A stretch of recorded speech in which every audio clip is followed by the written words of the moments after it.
Hey yo yo, what's up teman-teman? Kembali lagi bersama saya Muhammad Rahman Marzuki di channel Tugas Mahasiswa UGM.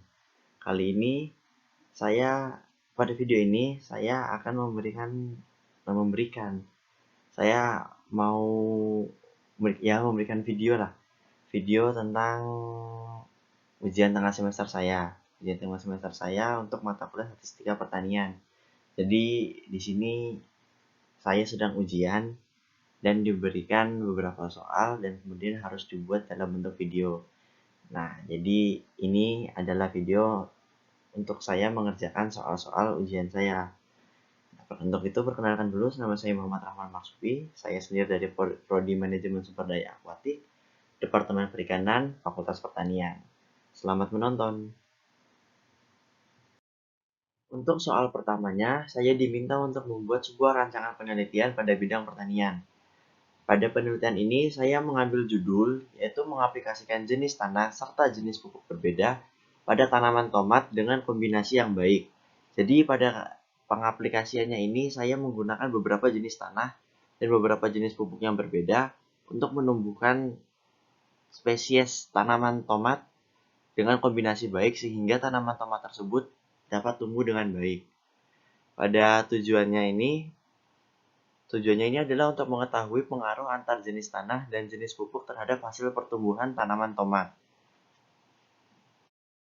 Jadi, untuk penelitian saya ini, sumber data yang saya ambil nanti diurutkan dengan menggunakan tabel. Jadi, tabel ini nanti merupakan kombinasi antara jenis tanah dan jenis pupuk yang digunakan untuk menumbuhkan spesies tanaman tomat ini, sehingga didapatkan hasil yang baik. Dan metode pengumpulan data yang saya gunakan yaitu menggunakan metode primer dengan melakukan eksperimen atau percobaan dan diamati secara langsung secara terus-menerus secara berkala. Seperti yang dijelaskan di awal tadi, penelitian ini bertujuan untuk mengetahui kombinasi antar jenis tanah dan jenis pupuk yang dapat memberikan pengaruh terbaik terhadap pertumbuhan dan hasil tanaman tomat.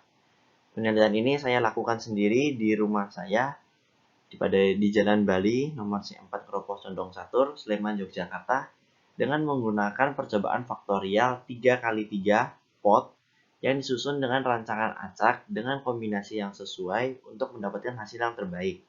Nah, tanah yang digunakan ini saya menggunakan 3 jenis tanah, yaitu Regosol, Orgosol, dan Notisol. Sedangkan untuk pupuknya sendiri, saya menggunakan sampel pupuk organik cair, pupuk kompos, serta pupuk kandang. Ukuran uji yang didapatkan pada perancangan penelitian saya ini, yaitu hasil hipotesisnya dapat digunakan pada percobaan ini, yaitu menemukan kombinasi yang pas antara jenis tanah dan jenis pupuk yang digunakan pada tanaman tomat. Sedangkan variabel acaknya sendiri, variabel acak atau random merupakan variabel numerik yang nilai spesifiknya tidak dapat diprediksi. Tidak dapat diprediksi ini artinya variabelnya tuh acak banget. Tidak dapat diprediksi hasil yang didapat bakal seperti apa. Nah, hasil prediksi ini dengan pasti sebelum dilakukannya eksperimen. Harga variabel random sangat tergantung pada hasil eksperimen, sehingga kadang disebut juga variabel terikat atau dependence variable. Nah, pada penelitian saya kali ini, variabel acak yang digunakan yaitu pada tinggi tanaman tomatnya sendiri, banyak tanah yang digunakan, serta banyak pupuk yang digunakan. Nah, kira-kira seperti ini tabel hasil kombinasi yang akan saya gunakan pada penelitian kali ini. Jadi, ini tuh antara kombinasi tanah dan pupuknya. Nah, nanti diisi pada tabel-tabel yang kosong ini berdasarkan hasil yang didapat, yaitu hasil tinggi pertumbuhannya selama rentan waktu 3 bulan. Jadi nanti setelah 3 bulan, memasuki 3 bulan, kita mencatat hasil pertumbuhan tinggi yang didapat dari tanaman tomat ini. Jadi seperti tanah regosol dengan pupuk kompos menghasilkan tinggi tanaman seberapa banyak, tanah orgosol dengan pupuk kompos seberapa banyak, dan tanah latisol dengan pupuk kompos berapa banyak. Begitupun juga dengan tabel-tabel lainnya seperti regosol dengan pupuk kandang, regosol dengan organik cair, dan seterusnya. Nah, untuk soal keduanya, kali ini saya diberikan sebuah soal oleh dosen saya. Contoh soalnya seperti ini. Seorang petani membeli 1000 bibit kangkung dari toko pertanian A dan B. Sebanyak 600 bibit dibeli dari toko A, sedangkan 400 bibitnya berasal dari toko B. Setelah ditanam, diketahui bahwa 60 bibit dari toko A tidak tumbuh dan sebanyak 320 bibit dari toko B tumbuh dengan baik. Nah, ini merupakan tabel konfigurasi untuk penyelesaian kasus yang diberikan tersebut. Saya bacakan ulang lagi ya. Ini ya. Yaitu seorang petani membeli 1000 bibit kangkung dari toko pertanian A dan B. Sebanyak 600 bibit dibeli dari toko A dan 400 bibitnya dibeli dari toko B. Setelah ditanam, diketahui bahwa 60 bibit dari toko A tidak tumbuh dengan baik dan sebanyak 320 bibit dari toko B tumbuh dengan baik. Yuk, kita kerjakan sama-sama tabelnya. Jadi tadi untuk toko A itu ada sebanyak 600 bibit. Kita tulis 600-nya di totalnya.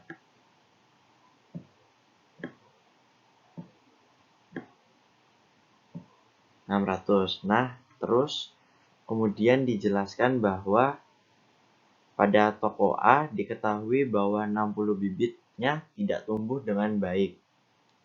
Jadi kita taruh di sini sebanyak 60. Dari sini kita bisa menyimpulkan bahwa bibit dari toko A yang bisa tumbuh dengan baik sebanyak 600 dikurangi 60, yaitu 540.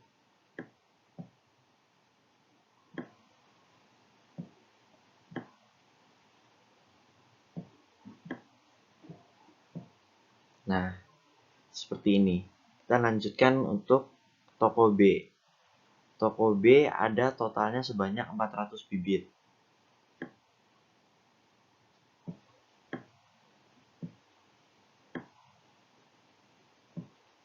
Terus dijelaskan kembali bahwa sebanyak 320 bibitnya tumbuh dengan baik. Kita isi pada kolom ini.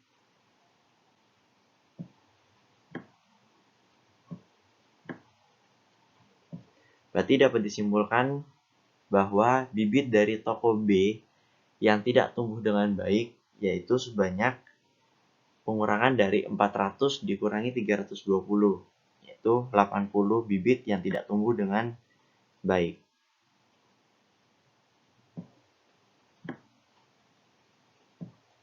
Dari sini kita total. Jadi untuk bibit dari kedua toko yang tumbuh dengan baik adalah sebanyak 540 ditambah dengan 320 menghasilkan 860 bibit yang tumbuh dengan baik. Kemudian dari kedua toko tersebut bibit yang tidak tumbuh dengan baik adalah sebanyak 140 bibit. Total semua bibitnya ada 1000 sesuai dengan kasus yang diberikan. Untuk tabel konfigurasinya sudah selesai. Kita next ke soal selanjutnya. Untuk soal selanjutnya diberikan soal seperti ini. Jika sebuah bibit dipilih secara acak, hitunglah peluang bibit tersebut tumbuh dengan baik. Nah, dari sini kita bisa menyimpulkan bahwa yang digunakan untuk nomor B ini adalah semua bibit dari toko A dan toko B yang tumbuh dengan baik. Nah, tadi bibit dari toko A dan toko B totalnya ada 860 yang bisa tumbuh dengan baik. Di 860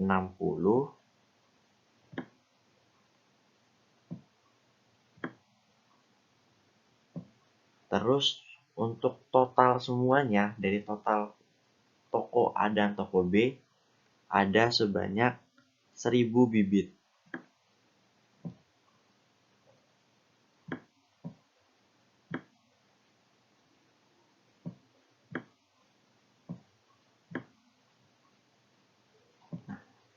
Jadi jawaban untuk nomor B ini adalah banyaknya bibit yang dapat tumbuh dengan baik yang dari toko A dan toko B, terus ditotal, kemudian dibandingkan dengan banyaknya seluruhnya bibit yang dibeli oleh petani tersebut, yaitu 1000.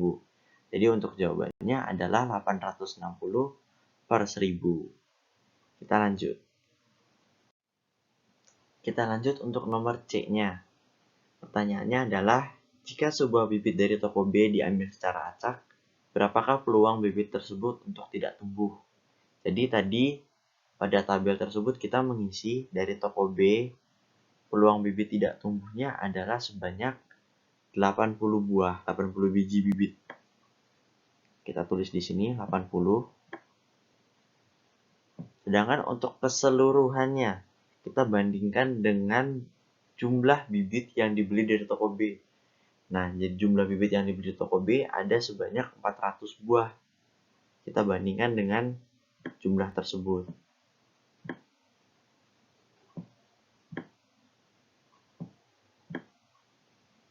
Nah, kira-kira seperti ini jawabannya, yaitu 80 per 400. Jadi, kesimpulannya tuh jumlah bibit yang tidak tumbuh yang dibeli dari toko B dibandingkan dengan banyaknya bibit yang dibeli dari toko B, yaitu sebanyak 400. Jadi jawabannya adalah 80 per 400. Kita lanjut nomor D. Ya, kita lanjutkan untuk nomor D, yang bagian D ini soalnya seperti ini. Jika diketahui sebuah bibit tidak tumbuh, berapakah peluang bibit tersebut berasal dari toko A? Nah, di sini kita mengasumsikannya gimana ya? Nah, dari toko A tersebut yang tidak tumbuh itu ada sebanyak 600 bibit. 60 bibit. 60 bibit. Kita tulis dulu 60 bibit. Kemudian kita bandingkan dengan jumlah semua bibit yang tidak tumbuh dengan baik. Itu yang tidak tumbuh dari toko A dan toko B. Itu adalah sebanyak 140. Ya, kita bandingkan dengan 140.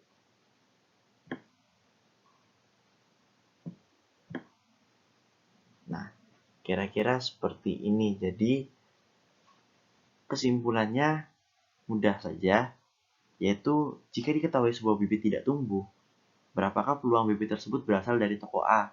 Jadi di sini bibit tidak tumbuhnya adalah jumlah total dari semua bibit yang tidak tumbuh, yaitu jumlah total dari bibit yang tidak tumbuh pada toko A dan bibit yang tidak tumbuh pada toko B, yaitu sebanyak 140.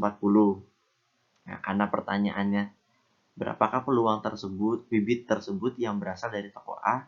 Nah, toko A ini memiliki 60 bibit yang tidak tumbuh. Oleh karena itu, perbandingannya adalah 60 bibit yang berasal dari toko A yang merupakan bibit yang tidak tumbuh dibandingkan dengan jumlah total bibit dari toko A dan toko B yang tidak tumbuh.